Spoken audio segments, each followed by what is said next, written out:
Excellencies, distinguished guests, ladies and gentlemen, please take your seat.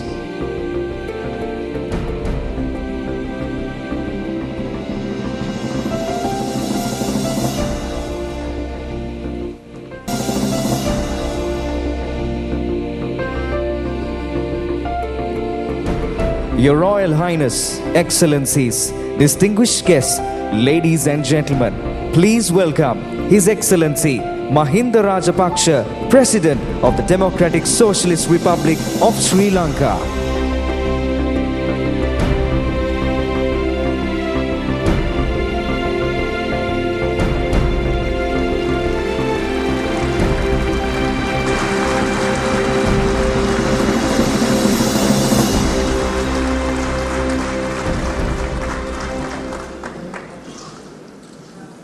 Most Venerable Mahasangha and other religious dignitaries,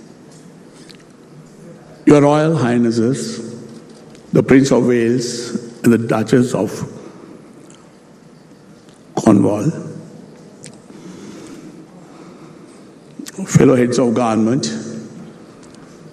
Commonwealth Foreign Ministers, Secretary General of the Commonwealth, Excellencies, ladies and gentlemen. A warm welcome to the opening ceremony of the 22nd Commonwealth Heads of Government meeting. It is my pleasure to welcome to Sri Lanka, Your Royal Highnesses, the Prince of Wales and the Duchess of Cornwall. Fellow Commonwealth Heads of Government, Foreign Ministers, spouses of visiting dignitaries, delegates, and special invitees. Your Royal Highnesses, the Prince of Wales, representing the heads of the Commonwealth, Her Majesty Queen Elizabeth II is no stranger to Sri Lanka. In fact, Your Royal Highness, Trust Fund several ongoing social development projects here. I am sure Your Royal Highness will carry pleasant memories of this visit to our country. I also wish to thank the outgoing Chairman of Australia for extending all the support to make this chogm a success. Hosting this meeting is a historic occasion for Sri Lanka and also a tribute to Asia as chogm returns to this region after 24 years. As one of the 8 founding members of the modern Commonwealth, Sri Lanka is deeply honored to host this event. I am extremely thankful to all of you who have been firm in your support and understanding of the related complexities in Sri Lanka's post-conflict phase. This confidence reposed by you in my country will greatly assist me in steering the organization's future in the best interest of our peoples. We in Sri Lanka are stepping into a new era of peace, stability, and renewed economic opportunities that have been long denied to my people due to the menace of terrorism that existed for nearly 3 decades. In ending terrorism in 2009, we asserted the greatest human right, the right to life. I'm happy to state that in the past 4 years, there hasn't been a single terrorist-related incident anywhere in Sri Lanka.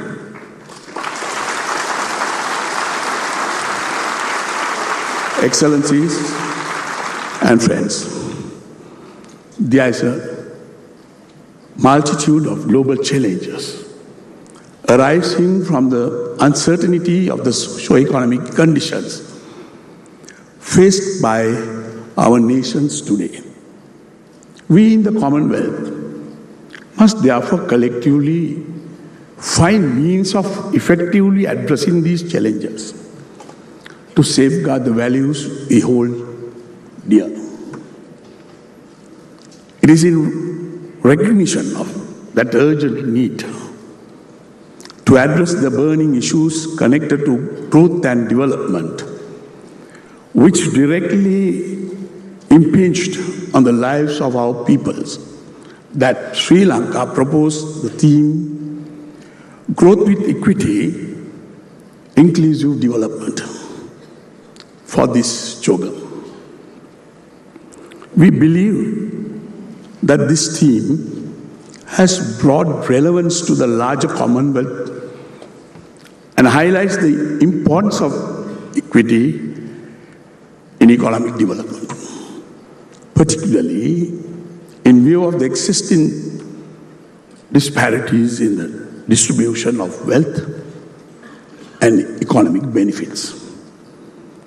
Inclusive development promotes progress and contributes towards achieving Millennium Development Goals. In the case of Sri Lanka, our current policy agenda, the Mahendra Chintana, Vision for the Future, spells out clear strategies of improving the livelihoods of our people, ensuring that economic and social benefits reached every strata of society, and more importantly, taking Sri Lanka into the future by aiming to be the wonder of Asia.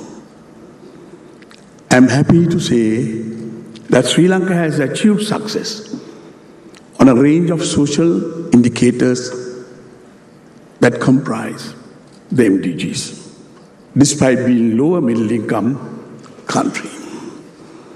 Absolute poverty in Sri Lanka declined from 15.2% in 2007 to 6.5% in 2012, surpassing the MDG's midterm target. While reaching out to care for all our people's needs, the government has also taken a proactive approach to post-conflict reconstruction and reconciliation. Your Royal Highness, fellow heads of government, excellencies, and friends, faced with tough challenges, we in the Commonwealth need to ask ourselves a few questions. First, can we realistically say that need for basic facilities, healthcare, education, employment, access to food and safe drinking water, eradication of poverty and hunger are of lesser importance than political concerns?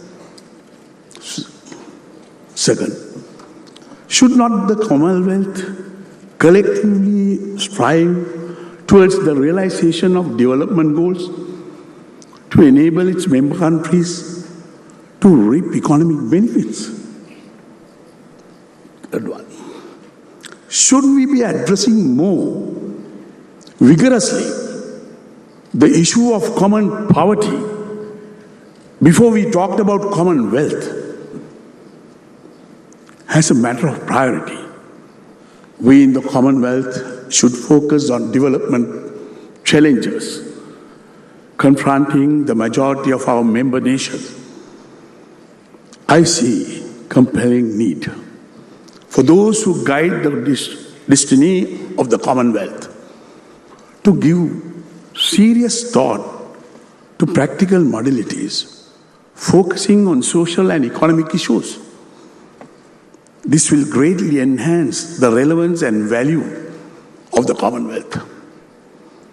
Particular emphasis on the well-being of women and children is a must.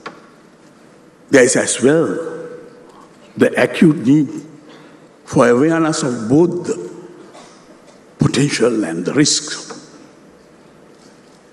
attend on information technology.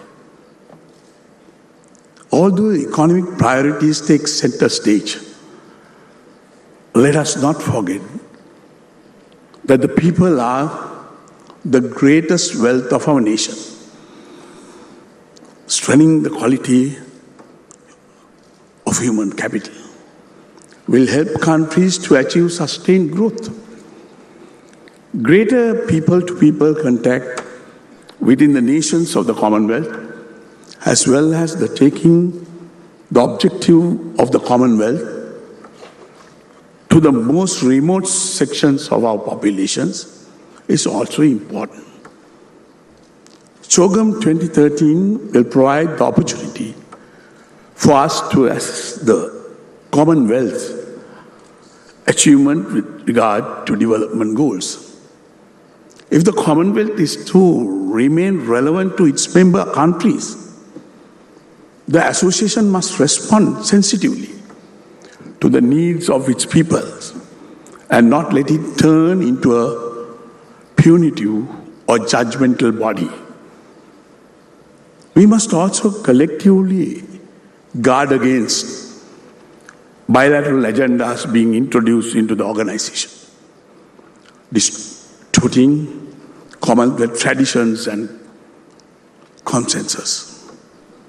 The strength of the organization lies in keeping the member countries together, helping one another in a spirit of partnership, making the Commonwealth truly unique.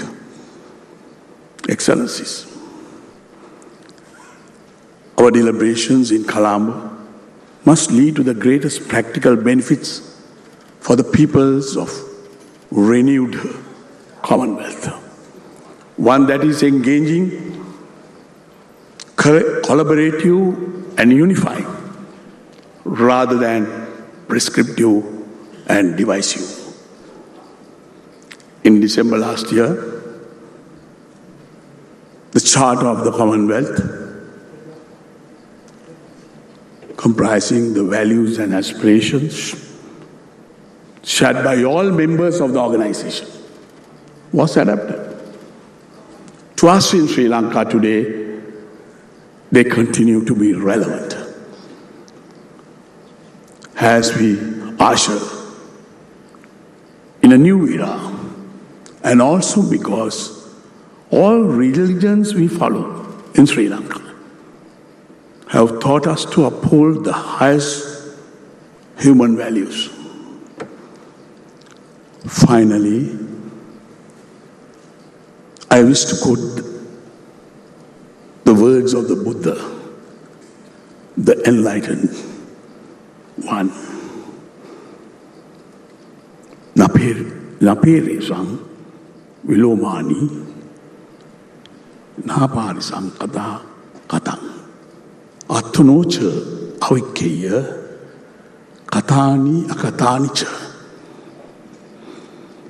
Let not one take notice of faults of others, or what they have done or not done. Let one be concerned only about what one has done and left undone. End of quote. While looking forward to a fruitful and constructive engagement, I wish all of you a very pleasant and enjoyable stay in our country. Teruan Sallai, may the Noble Triple Gem bless you all.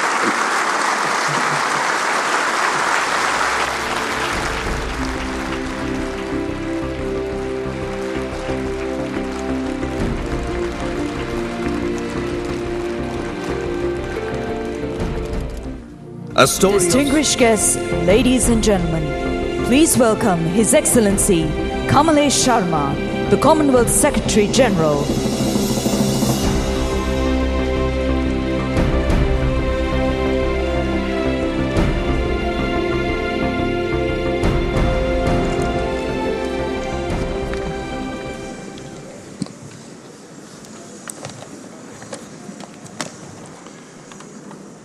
Your Royal Highness, President Rajapaksa, Prime Minister Abbott, distinguished heads of government, representatives from the Commonwealth family, and guests, a warm welcome and greetings. It is very good to see chogm back in Asia, home to 3/4 of the people of the Commonwealth. The first ever chogm took place in Singapore in 1971, but it is almost a quarter of a century since the chogm was last held in the Asian region. That was in Kuala Lumpur in 1989. We thank the government and the people of Sri Lanka for the generosity, enthusiasm, and warmth of their welcome. As one of the 8 original members of the modern Commonwealth, Sri Lanka has shown enduring energy and commitment as a member of our global Commonwealth family. That involvement now intensifies as the Commonwealth entrusts to Sri Lanka the leadership role and responsibility of serving as chair in office. The goodwill and commitment of all our member states to seeking and finding common ground has long been our Commonwealth strength and remains our springboard for the future. Painstaking at times, its rewards are immeasurable.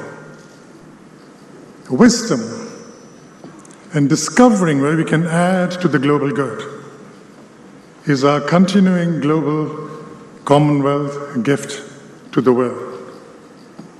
Ideas and action flowing from meetings of the Commonwealth leaders are remarkable, in particular for the distinctive way in which they are right for the moment and they change the moment.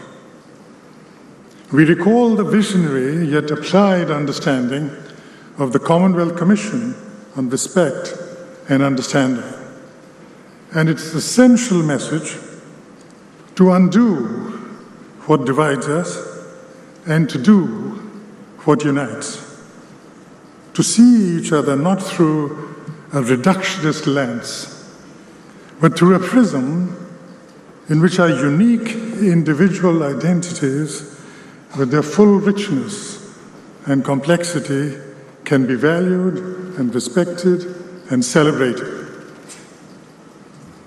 It remains a Commonwealth message and balm for all our societies in their diversity and to the world.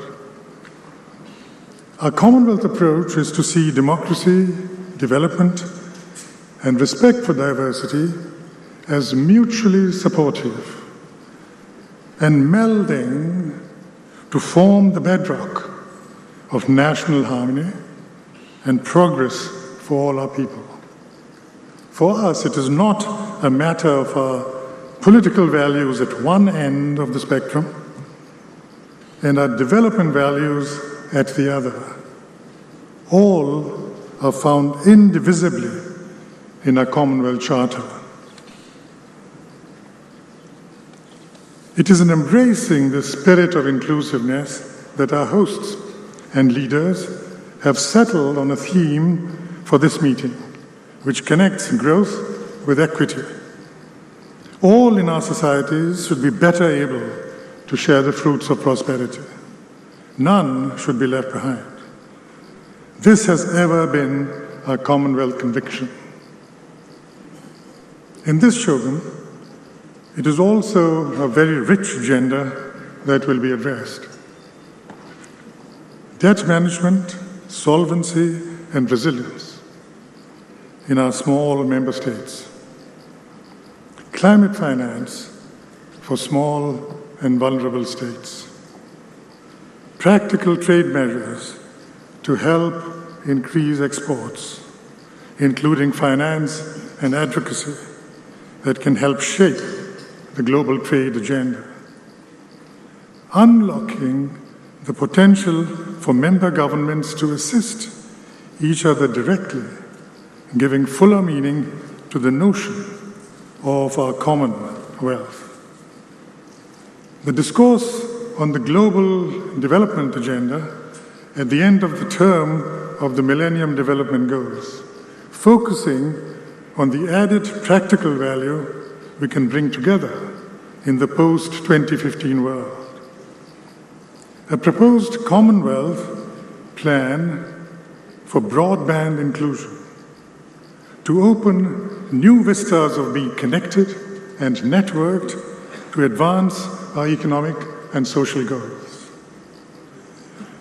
And in a Commonwealth of the people, a fresh examination of how Commonwealth borders can be opened to promote exchanges between our citizens.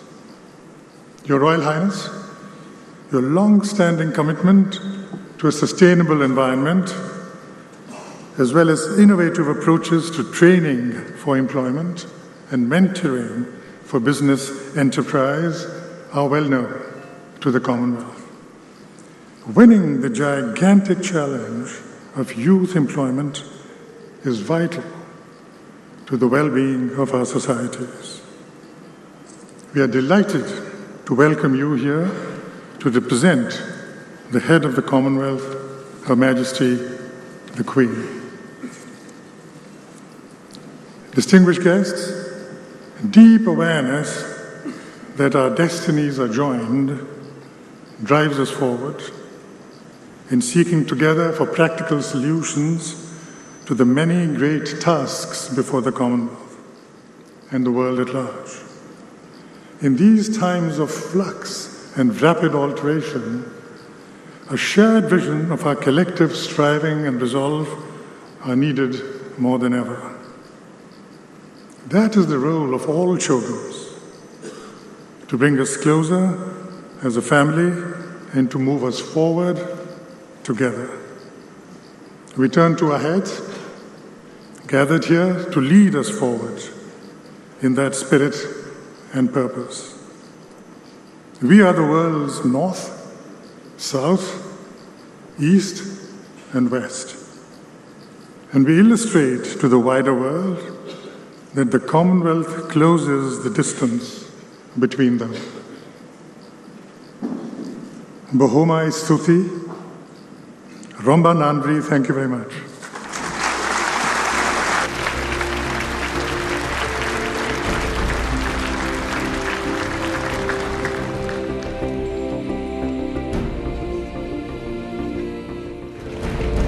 Distinguished guests, ladies and gentlemen, please welcome the Prime Minister of Australia, the Honourable Tony Abbott.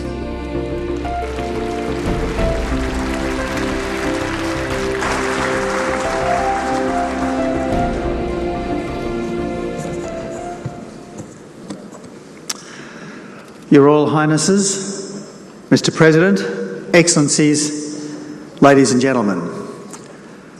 The Commonwealth spans 53 countries with 30% of the world's population, 20% of the world's landmass, but just 15% of the world's GDP. And it's our job to improve that. The Commonwealth is not a community of power, wealth, geography, religion, or language, so much as a community of values. We believe in democracy based on the rule of law. We acknowledged Queen Elizabeth as head of the Commonwealth. We share a legacy of British institutions and influence, which all of us have adapted and improved in our own ways. We are convinced that you don't make new friends by losing old ones. We remain members of the Commonwealth because we believe that this dialogue helps us to come closer to being our best selves. In Perth 2 years ago, Commonwealth members collectively agreed to important and timely reforms. We resolved to champion our central values more effectively, and we boosted cooperation on important global issues such as food security and sustainable development. The key achievement, though, was leaders' agreement to develop a Commonwealth Charter. This charter has since been tabled in many of the parliaments of the Commonwealth, including the Australian Parliament. The Charter expresses our principles and aspirations, refined over 60 years of collaboration and development. It gives us a standard to judge our actions. We also agreed that when the Commonwealth's values are challenged, we should engage earlier and in a spirit of inclusion, not isolation. It's a credit to the leaders and to the delegations present in Perth 2 years ago that this has been achieved. Australia is proud to have played its part in the development of the Commonwealth Charter.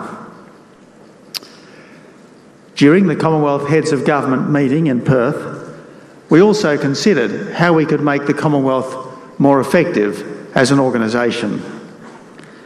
Our Perth Declaration on Food Security Principles recognises that half of the world's 1 billion hungry live in Commonwealth nations. They are our people, and they deserve better. This will mean improving agricultural productivity and reducing barriers between food producers and markets. It means allowing markets to develop freely and naturally. Also in Perth, the Queen's Diamond Jubilee Trust was launched, honouring Her Majesty's lifetime of duty and service. This trust has already raised more than £100 million from across the Commonwealth. This will be deployed in the fight against avoidable blindness across the Commonwealth and to support our young leaders. As the outgoing chair, Australia looks back on the work of the past 2 years with satisfaction but not complacency, because each achievement sets up the need for the next one. Australia thanks its Commonwealth friends for their support and help during our term as chair in office.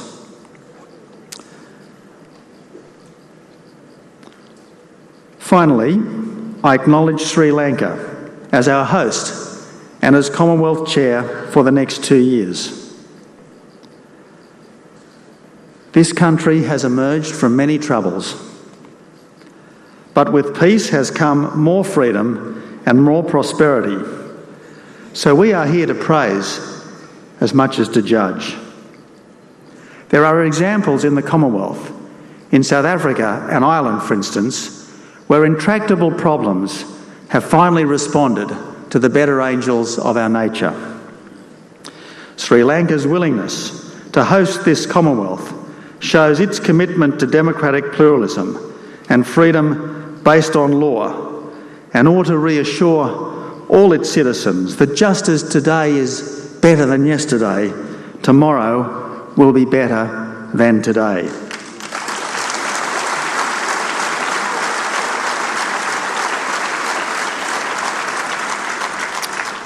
My friends, this Commonwealth can make a difference in many corners of the world through example, encouragement, and the instinct to find common ground wherever possible based on shared values.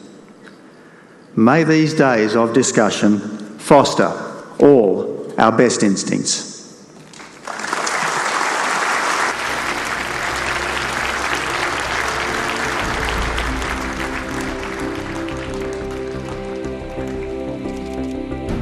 Excellencies, distinguished guests, ladies and gentlemen, please welcome His Royal Highness, the Prince of Wales, representing Her Majesty Queen Elizabeth II, the head of the Commonwealth.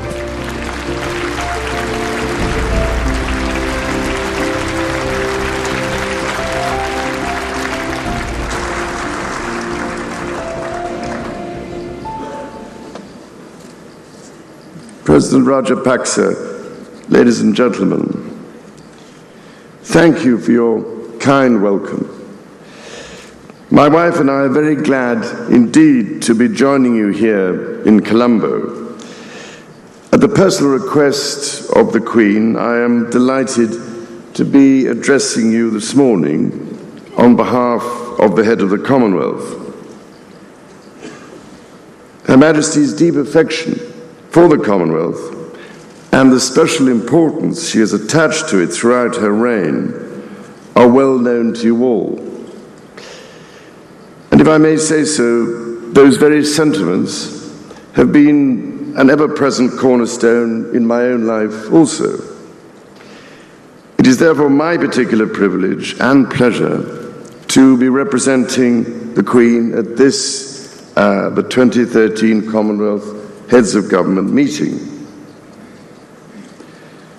Now, I'm especially pleased to be back among the people of Sri Lanka, who in recent years have confronted great adversity. My last visit here in 2005 came just weeks after the devastating tsunami had struck these shores. I visited communities affected by the disaster and met many of the relief workers who were doing so much to help rebuild broken lives and livelihoods.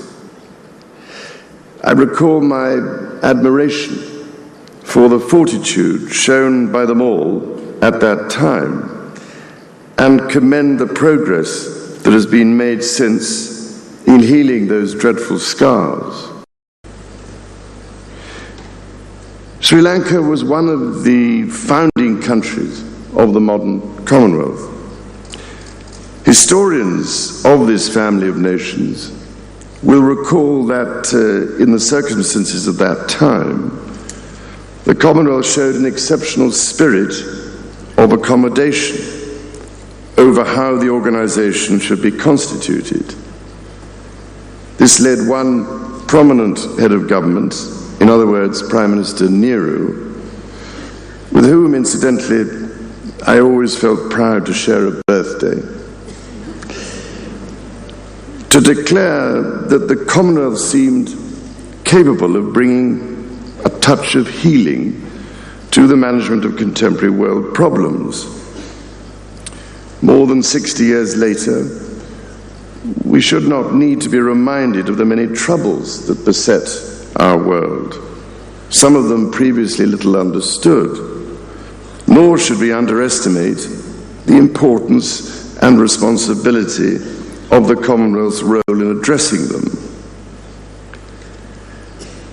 This, ladies and gentlemen, is the first Commonwealth Heads of Government meeting to take place since the adoption of the Commonwealth Charter, to which the Prime Minister of Australia has just alluded, and which the Queen signed on Commonwealth Day earlier this year. Her Majesty welcomed the Charter as a milestone in the development of today's Commonwealth, saying it will light the path of all those involved in the work of the Commonwealth and of those who follow in our footsteps. The Charter reaffirms the core values and principles of the Commonwealth. At this chogm, and guided by that spirit, the Commonwealth is being charged to confront the many issues affecting security, the security and well-being of its nations and peoples, working to the agenda which the Secretary-General has just outlined. The Queen wishes you well in these vitally important deliberations. Mr. Mr. Abbott also kindly mentioned the Queen Elizabeth Diamond Jubilee Trust. And if I may, I should just like to take this opportunity of extending Her Majesty's sincere thanks for this remarkable initiative, which has been founded as a tribute to her 60 years of service as head of the Commonwealth. The Diamond Jubilee Trust, announced in Perth 2 years ago and designed to provide a lasting legacy for the benefit of the Commonwealth, has since been richly supported by people, organizations, businesses, and governments of the nations represented here. And as you have heard, that generosity will be devoted to two major causes. First, the treatment and, in some cases, the elimination of avoidable blindness. And secondly, a new program of youth leadership named for Her Majesty's Diamond Jubilee. Both these projects have the potential to transform millions of lives across the Commonwealth and would simply not have been possible without your outstanding and continuing support.